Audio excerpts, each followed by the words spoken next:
اور کلیم اللہ سے سمیع اللہ ہر ایک میں گول کرنا ہے. پیشنس چاہیے نا آپ کو, آپ میں صبر ہے ہی نہیں. تو اس فیلڈ میں بھی مجھے لگتا ہے اس ناٹ پرٹیکولر دس, ہر فیلڈ کے اندر پیشنس چاہیے, ہر فیلڈ میں صبر چاہیے. اچھا میں نے کسی سے, میں ایک ڈاکٹر صاحب ہیں, ہمارے فیملی ڈاکٹر ہے, تو میں نے ان سے کہا اللہ تعالیٰ نا صبر دے, کہتے نہیں.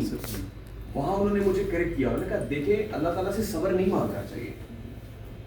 اللہ تعالیٰ سے صبر نہ مانگے نا, اللہ تعالیٰ کی ذات تو بڑی مہربان ہے, آپ تو اس کے خزانوں میں تو کوئی کمی نہیں ہے, آپ اس سے اتنا مانگے جتنا مانگ سکتے ہیں. صبر نہیں مانگ, کیونکہ صبر اگر آپ مانگیں گے نا اور آپ کہیں گے بس صبر ہی دے دیں تو پھر مشکلات بھی ساتھ ساتھ ہیں. لیکن life is full of challenges, life تو کوئی اسٹریٹ لائن نہیں ہے نا, زگ زیگز ہے. کبھی آپ ہل اسٹیپ ہے, کبھی کبھی آپ کو ڈاؤن دا ہل موو کرنا ہے, تو اتار چڑھاؤ تو جاری رہتا ہے نا.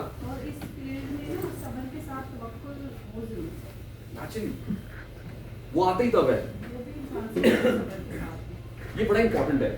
میڈم اس فیلڈ کی بات کر رہی, میری فیلڈ میں بھی ایسے ہی ہے. میں اگر میڈیا کی بات کروں تو اس میں بھی ایسے ہی ہے. کسی بھی زندگی گزارنے کے لیے امپورٹنٹ ہے. ہسبینڈ اینڈ وائف کے درمیان بھی صبر اگر نہیں ہے نا درمیان میں, تو کمپرومائز نہیں ہو سکتا ہے. ایون بچوں کو جو ہے کھلانے کے لیے, ان کے سوالوں کا جواب دینے کے لیے بھی صبر چاہیے ہوتا ہے, پیشنس چاہیے ہوتا ہے. ایسے ہی ہے نا, آپ کو ایک نئے طریقے سے گھر جانا پڑتا ہے. دن میں جتنے بھی تھکے آ رہے ہیں آپ دن کا آغاز پھر کر رہے ہوتے ہیں, گھر جب جاتے ہیں تو ایک نئی بگننگ ہوتی ہے. تو پیشنس تو بہت زیادہ ضروری ہے. اور اگر کوئی یہ سمجھتا ہے, مجھے پتا چلا یہاں پہ ایک دو لوگ ایسے ہیں, اگر نہیں بس ہم کوئٹ کر رہے ہیں, نہیں کر سکتا ہے.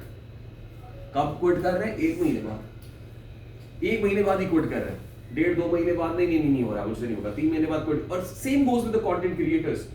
اگر آپ نے چینل بنایا ہوا ہے اور آپ کہتے ہیں کہ 15 ویڈیوز جیسے 15 لائک آ رہے ہیں, 1 لائک آ رہا ہے, 2 لائک آ رہا ہے, 3, اور آپ کوئٹ کر دیں گے, یہ اینڈ ہوگی نا اسٹوری. آپ تو پھر لوزر ہے سر, پھر تو آپ لوزر ہیں. تو ونر تو کبھی بھی نہیں ہو سکتے. تو آپ نے فیصلہ کرنا ہے کہ آپ نے لوزر بننا ہے یا ونر بننا ہے. ٹھیک ہے, مٹا دے اپنی ہستی کو اگر کچھ مرتبہ چاہے کہ دانا خاک میں مل کر کے لوگ انسان ہوتا ہے. تو جب تک دانا خاک میں ملے گا نہیں, تب تک وہ کیسے اس میں سے کوئی کوپلے پھوٹے گی, کیسے تنا اور درخت بنے گا, کیسے پھل لگے گا, وہ تب تک نہیں لگے گا جب تک آپ مٹی میں گھلیں گے نہیں.